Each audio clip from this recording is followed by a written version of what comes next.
Colorado Mesa basketball for their season to tip off, with the Mavericks men's hoops team making their season debut in just about 2 weeks. Coming off an RMAC regular season championship last season, the Mavericks will look much different this year, with only 4 players from last year's roster returning, in large part due to a lot of players hitting the transfer portal after head coach Mike DeGeorge departed for Cal Poly. So the new-look Mavericks will turn to the longtime basketball coaching legend Mike Dunlap. Dunlap was the coach at MSU Denver and made the RMAC Hall of Fame, won 10 combined conference regular season and tournament titles, and has a loaded coaching resume outside of the RMAC. His loaded resume includes stints as an assistant coach for the Denver Nuggets from 06 to 08, an assistant coaching job at the University of Arizona, Oregon, and St. John's, and he was the head coach of the Charlotte Bobcats, as well as an NBA championship as an assistant coach for the Milwaukee Bucks in 2020. No big deal. Here's what the head coach of the Mavericks had to say about what brought him out of retirement to Grand Junction.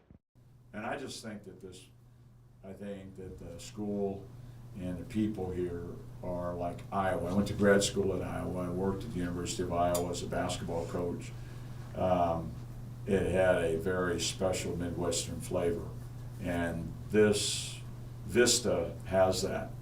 You know, the community is special. Dunlap also elaborated on what kind of tone he's trying to set with the largely new-look Mavericks. Without going too crazy into this thing, work ethic and being on time and pounding rocks is the way to elite. It's always about the work ethic, always.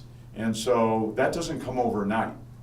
And so they've got to see that within the staff and myself, that there's an obsession that Hurley talks about.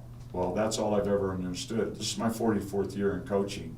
I'm a lifer, and it's all I've ever known. The Mavericks were picked 5th in the RMAC preseason poll. Colorado School of Mines took first place with 11 of the 15 first place votes. CMU did receive 1 first place vote.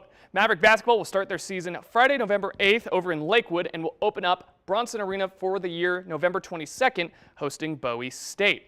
And before we go, on the ice, the Avalanche do it again, taking down the Seattle Kraken 3-2. And after losing their first 4 games of the season, the Avs, they've bounced back pretty nicely, winning 3 in a row. They're going to take on their new nearby rivals, the Utah Hockey Club, for the first time Thursday. But for now, that'll do it for your look at sports. We'll be right back.